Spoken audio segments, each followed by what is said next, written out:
because I played poker full time. So when I was 18, I won my first poker tournament for like $9,000. Don't quote me on this, but I'm almost positive I was the #1 18-year-old poker player in the United States. Were you counting cards? And I was like, you know what? I'm gonna spend my money on a freaking movie. Very next day, I lost all $6,000. He won the interview because he made us laugh. We were laughing the whole time. But that's also who he was. That's also just who he is. Kyle catfished him. He told me, like, I'm filming 8 hours a day. Yeah, okay, that's He's it. like, all right, guys, 20 hours. We got 2 more till we can bed down. Like, keep Generally, going. like- You were somewhat exploited for that, though.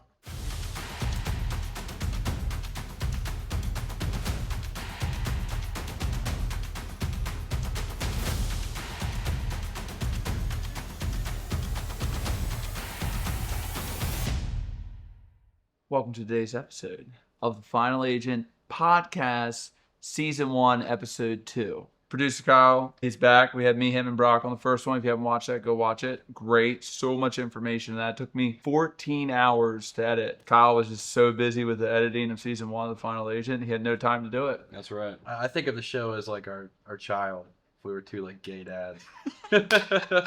Yeah. No, it really is. Today I wanted to get into asking producer Kyle, as we call him on set, a few questions about the show, his experience. Tell me about the few indie films you had made before doing this. Indie directors or producers, you start in short films, made about half a dozen short films. Last June, we made a more complex short film. It was like 7 days. Normally you film for like 1 day or 2 days. But this one was a little more complex. You're on set for 7 days straight, similar to The Final Agent, because we were on set for 9 days or 10 days was the biggest stretch. But yeah, just doing that, and then my work at Thompson Gas, my day job. Yeah. Videography. So honestly, I learned most of my filmmaking skills at my day job, because you're forced to. It's not like The Final Agent where I'm just directing and producing. Like my day job, I have to do everything. Yeah. So I'm just learning everything, which I think That's helpful. Super helpful a ton. And that's what I recommend. That's super helpful. All indie filmmakers is learn as much as you can, because you're not going to just be that director you want to be.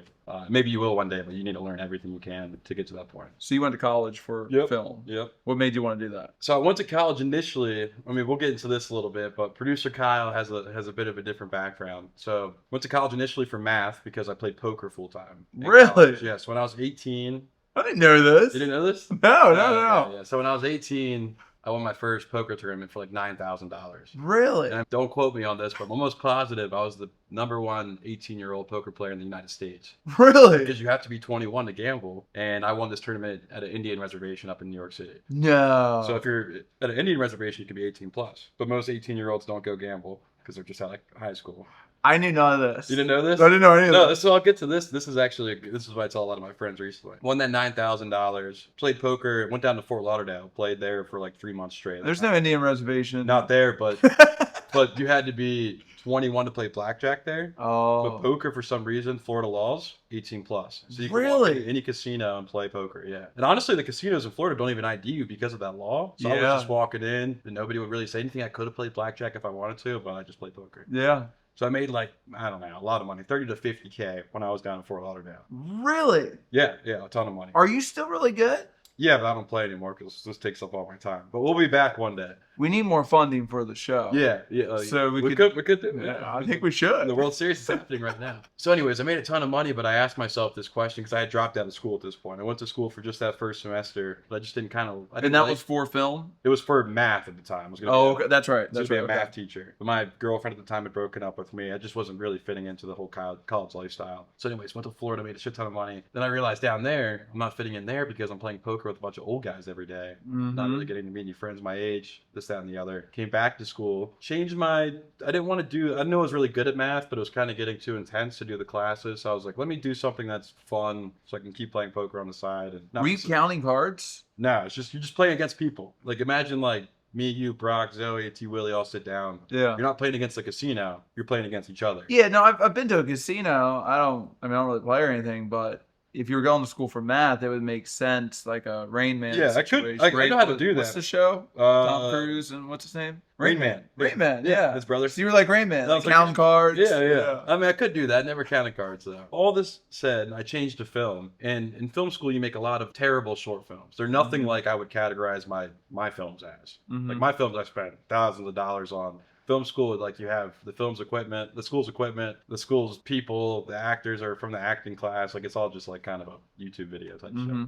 long story short, still making money, was playing this, and I finally asked myself this question. I asked all my friends this question to this day because I think it's the best question I ever asked myself. It's Kyle, when you gamble and you bet on sports and play poker and all this, like, what is your end goal? Like, what are you going to spend all this money on if you hit that big bet or if you win this poker tournament? And my answer back then was always, oh, bigger buy it. Next poker tournament. I just won 10K. Let's buy into a poker tournament for 10K and win $1 million. And that was my mentality. But then I really asked myself, okay, like, there was no gambling or no future. What would I spend this money on? Because like that's what I'm doing every day. Yeah. Just stressing myself out, gambling to make money. So then I finally was like, you know what? I was watching this TV show called Beef. And this is where I got my first inspiration for my first real movie, Izanagi. It was a Japanese TV show. These two Asian actors were just brilliant. Anyways, long story short, I watched this show. And I was like, you know what? I'm going to spend my money on a freaking movie. That's what I'm going to do. Put all the money I make, so it was a sports betting basketball season. All this money I make from basketball season into a movie. So I made like $6,000 in 2024 March. This is the best part of the story. And the very next day, my gambling instinct obviously didn't go away, even though I asked myself this question. So the very next day, I lost all $6,000. So then I call up Joe. And I say, Joe, and I shit you not. If you guys don't know Joe, you're going to know Joe soon enough. I tell Joe, I'm like, hey, man, because Joe was in on this movie with me. And we were going to make it together. And we had written it together. And we were going to finance it together. I was like, Joe, my 6,000 of the 12,000 we were going to put for this movie is gone. I don't think we can make this movie. And he was like, and honestly, it's funny because if I never would have lost this money, maybe Joe and I will maybe talk in the future. His relationship would be. They're talking next. They're coming up next. But he ended up fronting that money. So then I had to pay him back that money.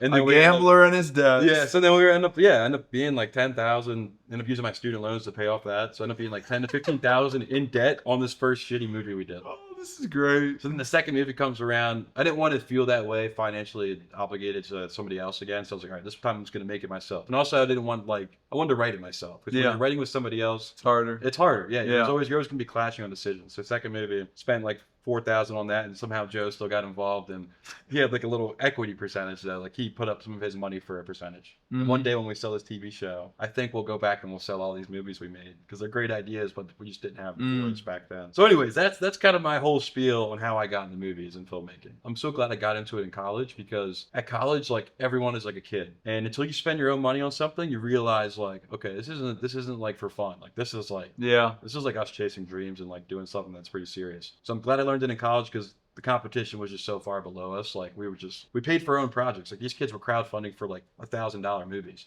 We're spending like 30,000 on a movie. Not like we made good products. They probably make better movies with cheaper budgets, but we were just learning and spending and learning and spending. And that's all I recommend is put your money where your mouth is if you're an indie filmmaker. Do not rely on someone to give you money to make a project. But you didn't answer the question. What made you want to get into filmmaking? Because so if I were to answer, I like the backstory. Yeah, that's supportive to the question. What really made me get into filmmaking was like you could backtrack it to when I was a kid.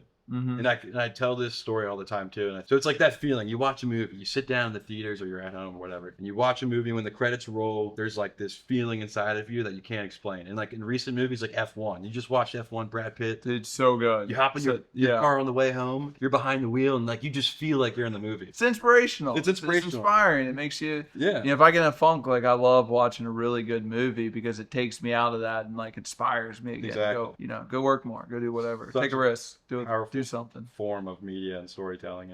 So that's why, I mean, to answer your question, and I just loved as a kid, like my parents were great parents, but they let me like play with toys maybe a little too long. So like I'm in middle school, me and my brother, we were cool kids, but I still play with toys after school. I love that they let me play with toys until like 8th grade because I would come home after school and have all these stories in my head with my toys.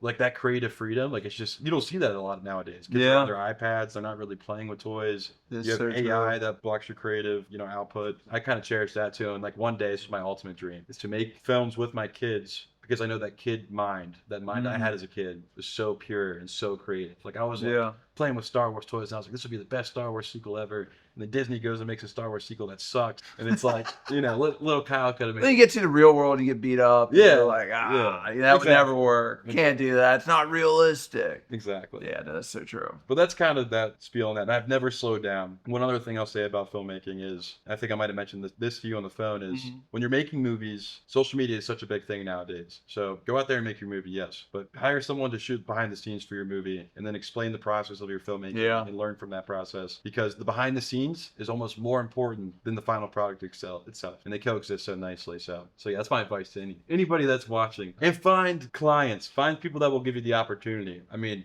at the end of the day, I was making films for the past 3 years, documentaries, commercial projects for my day job, 100 different things. Maybe like 10 of them are like short films. Anyways, this came across my table randomly, right? And it's the job of a lifetime, and it's going to change my entire life. And that was going to be my next question. So what was your biggest, 2 questions. What was your biggest concern taking this project on? And what were you most excited about? Let's start with most excited. What were you most excited about taking this on? Super excited of the scale of this project. The film I talked about that we shot for 7 days, that was a team of 80, and I'm second in charge. So like that's 80? 81's our crew. Wait, 80 81 is our crew. Are you crew. serious? Yeah. What? Yeah, emotional support, and just go check it out. Good film. But That's huge. 81, huge, insanely huge. So I knew, like, coming off of that, I knew I was built for this. I was like, all right, we have a little bit less of a team. I was super excited for reality. Honestly, I wonder how their directors feel in the indie filmmaking space, but it's really easy to communicate. Actors are kind of just weird to deal with sometimes, especially at this level. Yeah. At professional level, I'm sure there's like, okay, let's listen to Christopher Nolan. He makes the best movies ever. Like, Yeah.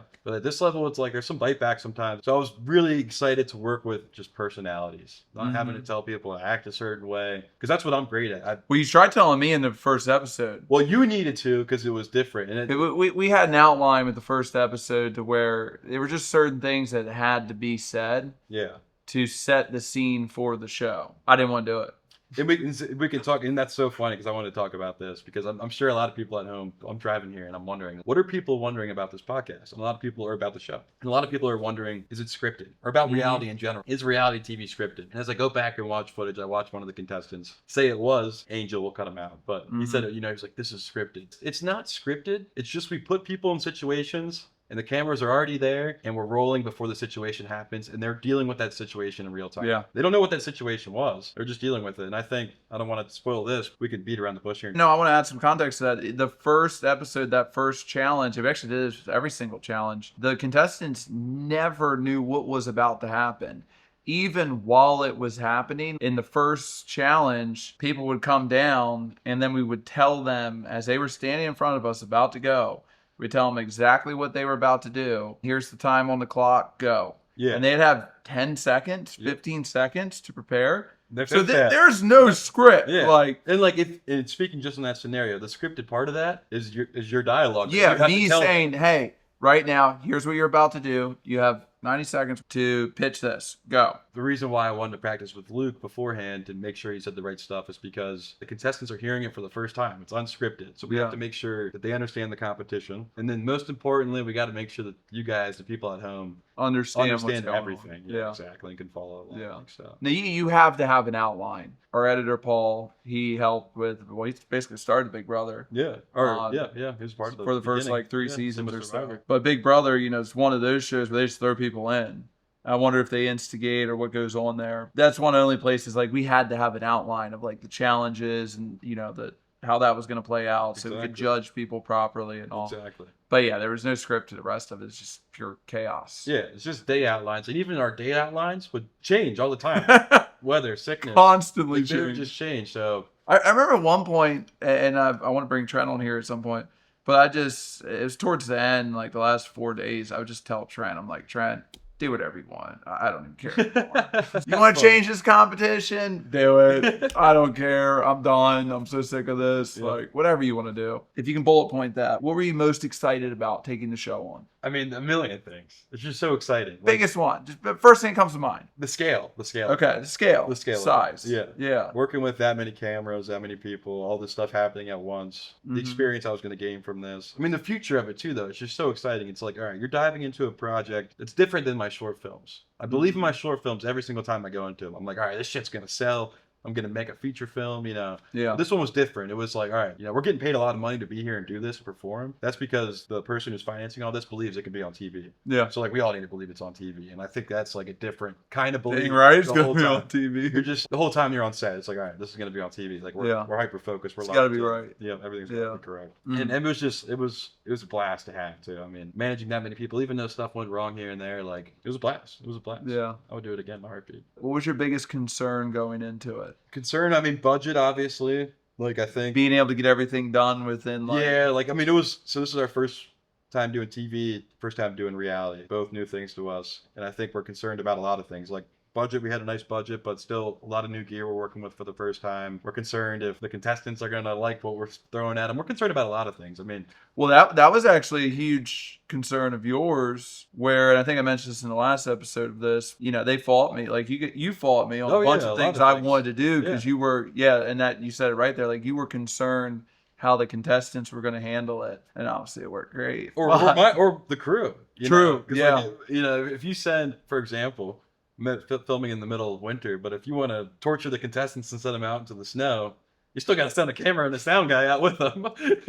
Y'all signed the contract. Get outside. Let's go. Oh, That's a good point. Speaking about the contestants real quickly, like I want to talk about, just for anybody watching, they might wonder, a lot of people apply for reality TV, and there's all kinds of reality TV shows out there, Bachelor, Final Agent, Love Island. Mm-hmm. I'm sure they wonder, like, what's going to make me land this role on reality TV? That's such a good question. If I apply to a reality show, how am I going to get this role? And we're beginning casting for season 2. We're about to announce that. During this episode, I wanted to really get into how do you make it onto season 2?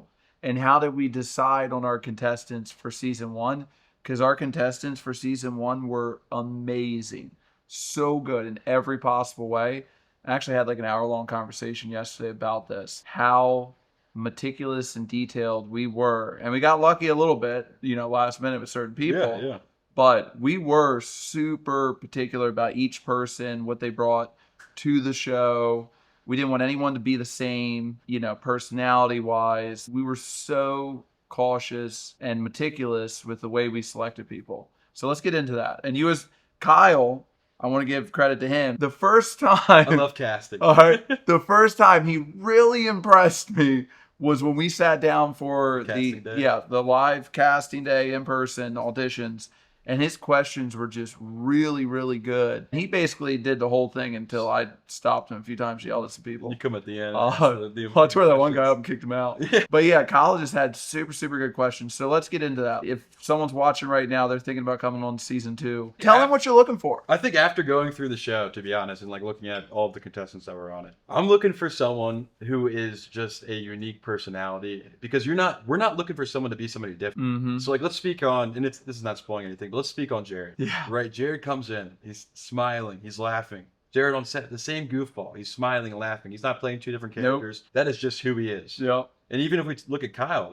came into the interview and maybe blue ball us a bit, right? Yeah. Didn't give it to us straight, but he kind of did it at the same time. He just came in and was real. And if you look at the show, like, dude's just like he's like something. Yeah, he's something. But he's a personality. Everybody's a personality. So I think distinctively be who you are. I think that's my best advice, because we need you to be that person for 10 episodes. Yeah. And stick to that. Or you can grow and you can become different. But I just always think of the Jared stuff, like him just coming in and he cracked us up. He won the interview because he made us laugh. We were laughing the whole time. But that's also who he was. That's also just who he is. Yeah. Anytime, you guys will see the show, but this guy has squawking, I guess you could call it. But we call him Rooster. We named him Rooster because he throws his head back every time he starts laughing, and he looks like a rooster. Yeah, exactly. One thing on Jared real quick, when I first talked to him on the phone, because I think he reached out on Facebook or something, said he was interested in coming on the show. So we jump on a call. Brock was driving. I was sitting in the back, and he's like, "What is this?" I'm like, "Well, it's a real estate competition series." And he's like, "If we're not selling real estate, I'm not interested." And he's like shooting me down on the phone. I'm like, "Screw this guy." And I did talk to him for like 15 minutes on that first call, but I was like, it's not about selling real estate. It's about competing in these competitions and being the best agent and beating everyone else. Future sales are going to come from that. Partnership on the team, whatever. And he was like, "All right, I'll think about it." He's competitive, really. Well, he has sold one house. He's like big dogging me on the phone. He's ready to go. And I'm like, screw this guy. He was acting like he was too good for it. Then he comes on and Jared was a big character in the show. And that's not giving anything away, but it's just hilarious to look back at those initial conversations with him. Yeah. Season 2 casting. What are you as a producer like? If you, let me ask you this. Let's say we do 8 people again. I feel like we're probably going to do 10 for season 2. But if we do 8, give me some archetypes that you're looking for. And for example, and I'm not going to say names, but for season 1, we had Captain America, Gym Rat, America's Sweetheart, Underdog, Jersey, bougie. Kimmy K. Yeah, Kim Kardashian. So like, what? And it turned out so good. You want to be diverse in your personalities, and it's funny because I just think it's funny. Our like runner-up guy, his name was Chris, and like if you lined up all the people who applied, most people would point to Chris and be like, all right, that guy has no chance. But like he was such a unique personality, so annoying. That's why we would have hired him to kind of annoy everybody else. He was very annoying. All these gimmicks, he would touch his hair and scratch his face and all this. But those things like stood out immediately on that audition camera.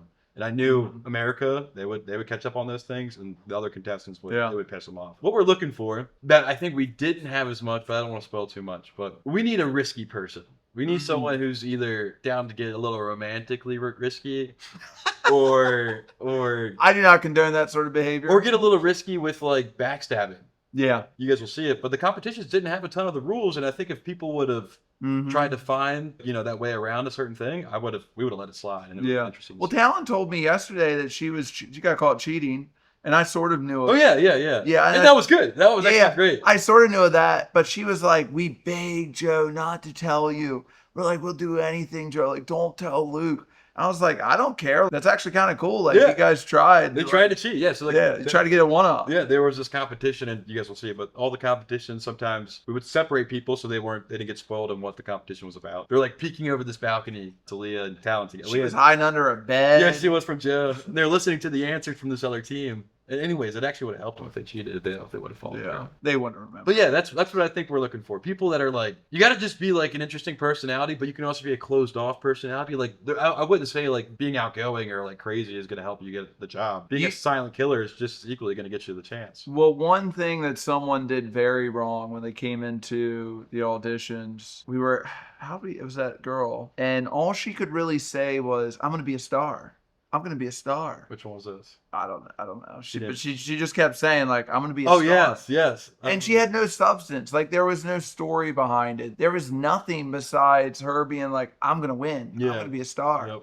I'm going to win." I remember her. And we're like, okay, like, you got anything else? But then she told us, and this was kind of funny. Like, this surprised me. But she was like, yeah, like, I'm going to get a Fortnite streamer at home. And I'm like, all right, that's like kind of interesting. Like, that's like, at least like, now you're giving me something. Like, that's. But that's what we were looking for. Like, we want to hear a story and substance, because imagine, like, let's say you're watching this and maybe you make it on to season 2. You're going to spend hundreds of hours in front of the camera telling your life, your story, where you're from, why you're here. And that matters a lot. Oh, a ton. And if you can't articulate that in an audition slightly, you're not going to be able to do it for 100 and some hours in front of the camera. Yeah. It's not going to happen. We can't spoil too much about the audition questions. We went in there to be fun and try to understand. Give one that you would ask. Okay, this was always a fun one. If you made a reality TV show, what would it be called and why? And a lot of people always said it'd be a show about themselves, which I expected that answer to be that, because we want to know more about them. So if it's a show about yourself, then what is that show about? Like, what are you doing in your life? I think that was a good one, because some people would say a totally different answer about like a Final Agent type show. And that would surprise me too. Because like, okay, we have a kind of a creative mindset here. I think it's super important. If you go into any TV show, be prepared to answer questions about your life and your family. Yeah. Because that's what reality TV is built on. America being able to relate with the audience or the contestants. People having kids. If you are a construction worker that works 50 hours a week and you're dying, like, all these things we care about, and the people watching the TV show definitely care about. And something I was always looking for was like, why are you coming here? Like, what do you want to get out of this? You have your story right now. If you make it onto this show, where do you want it to take you? Because I believe that's really important, especially when you're in your testimonials or talking to the camera, or even after on social media. Like, you did all this for what? Like, where's this going? For me, it's like, we want to build a whole franchise and seasons of this and have a real estate brokerage and be this national brand. Like, we know where we want to go, but why would we want someone coming onto the show that doesn't also have a vision for themselves in some way? And I think we ran into that this season with somebody specifically, because I was just watching their exit, and they were like, this wasn't what I signed up for. If you're coming onto a show, you have to be fully bought in to like the future that it's offering you. This show offered you $30,000 and a spot on a real estate team. So you better buckle up and be ready for that. And you definitely need to buy into the social media stuff online. I mean, look at Mormon Housewives and all these shows. Like, they're characters that are online, and people follow their lives like it's their Instagrams are real. Anyone, I was saying this before we even knew how big this was going to be, that if you came onto the show, you were going to end up being a micro or macro celebrity at some level. Oh yeah, And that comes with a lot of pros, but also a lot of cons. Like a lot of cons. Yeah, people are going to be invasive. You go out to dinner and people are like, hey, like, I saw that. I love your show. Yeah. Well, they're going to be interrupting you, like all that stuff. Yeah. So I want the fame though. Bring it on. yeah. I mean, yeah, it's fun. It's fun. It brings, it creates a better life. Like you get more business. You're able to, do more good things, I think. So season 2, check the link in this. We'll have a link in here for if you think you might be able to become a final agent in season 2, the final agent in season 2. Go apply. It's going to be horribly intense. You're going to hate your life. It'll be one of the worst things you ever do. You're going to love it. You're going to be trauma bonded to everyone, and it's going to be like a little family after. So it's amazing. I want to say, if you have any questions on the process of filmmaking or reality TV, if you're interested in being on set next season as a crew member or or whatever as a contestant, then comment down below and let us know what what you want us to answer. Because Luke and I, this is our first time doing this. We learned a lot, and I think we could answer maybe a lot of your guys' questions if you have any. Not like we're pros. We will be though. How did you keep the crew from quitting? You got to be a great leader. I'll tell you that. It comes by a lot of things. It's not preaching the crew. I think for me, like I always try to help the crew when I can. So if I see people are sitting down taking a break, which is totally fine, like I help out. So when they come back, their equipment's already set up for them. Don't touch people's shit that don't want you touching their shit though.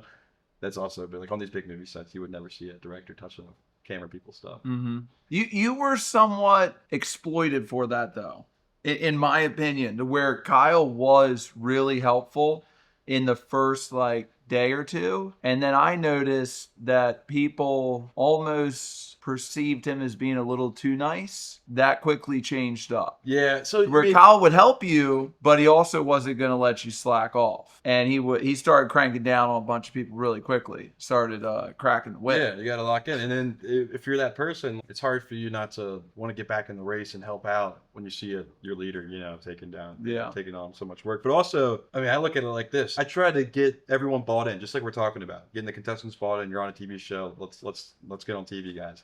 Same thing here. Hey, we've all been making short films for the past couple of years. Like, this is a big opportunity. I need you guys to trust me, and they do trust me a lot. We've worked with this team, and we've worked on a ton of projects together. But this could be our next big opportunity. And I told them before the show, season 2 comes around. This is all in all their contracts. We're the first person Luke has to ask, and then we can say no or yes. But this could be years. Of contract. 20 seasons. Yeah, years of contract to work. 40 seasons.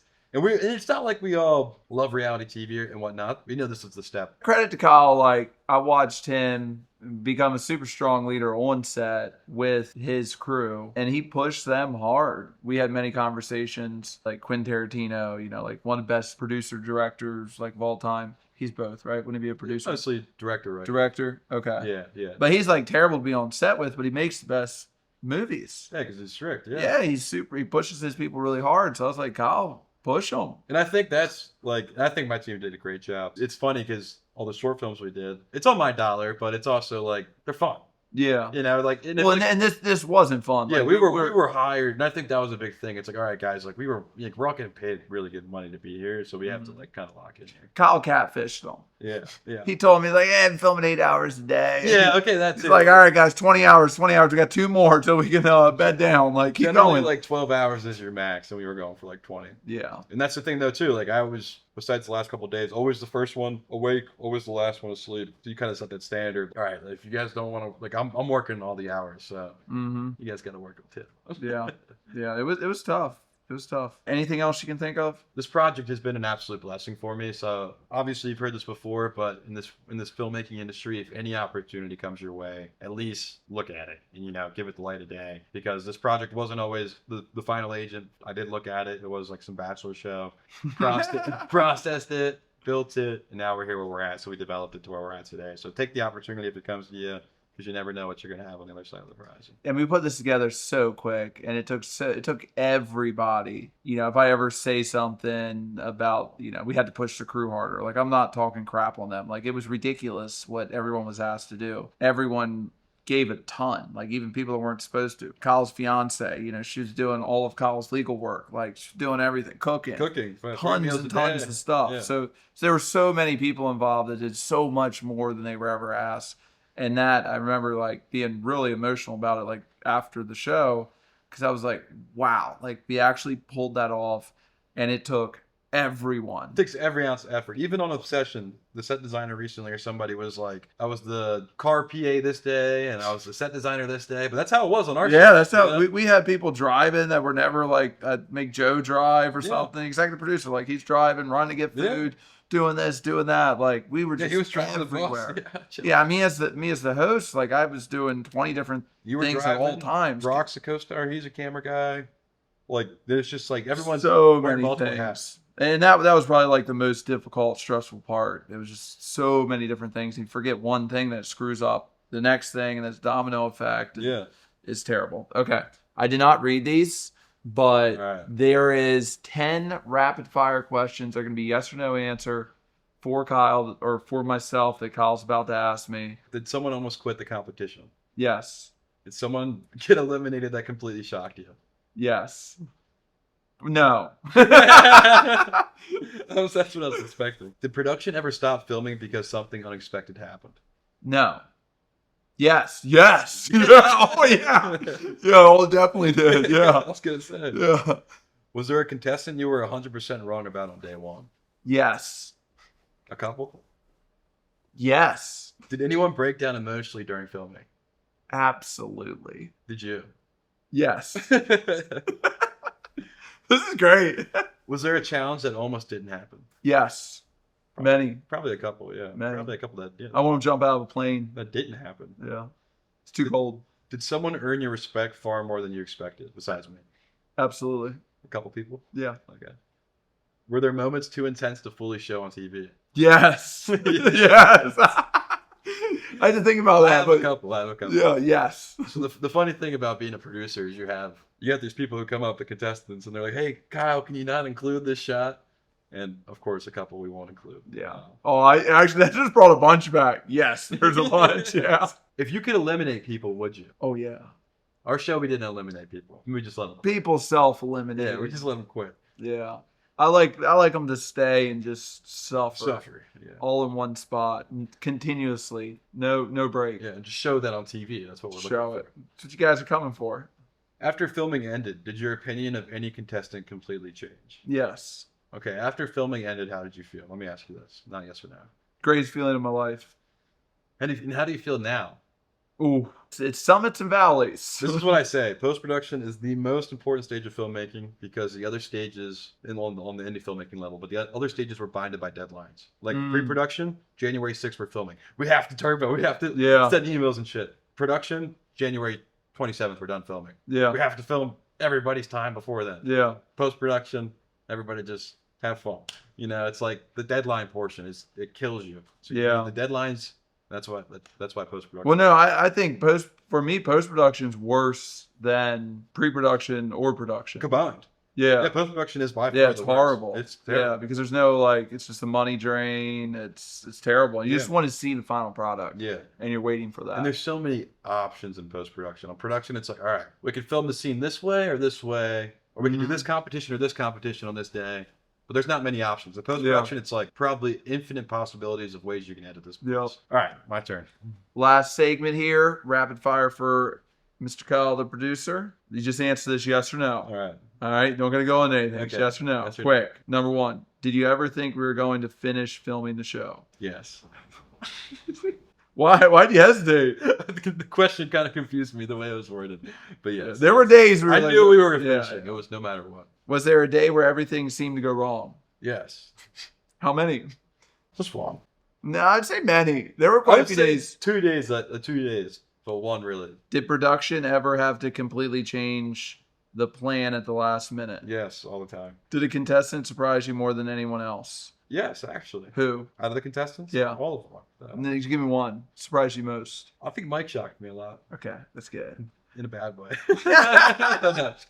Did you capture a moment that instantly made you think this show is going to be incredible? Yes. Yeah. What moment was that? 1,000 moments. A lot of moments. Crying moments, happy moments. Just like, and for me as a filmmaker, visually seeing moments play out that are cinematically fluent, everything's in rhythm. Like I would see some moments like that, the last competition specifically, Mm. And I would just be like awed by it. I'm like, this is great.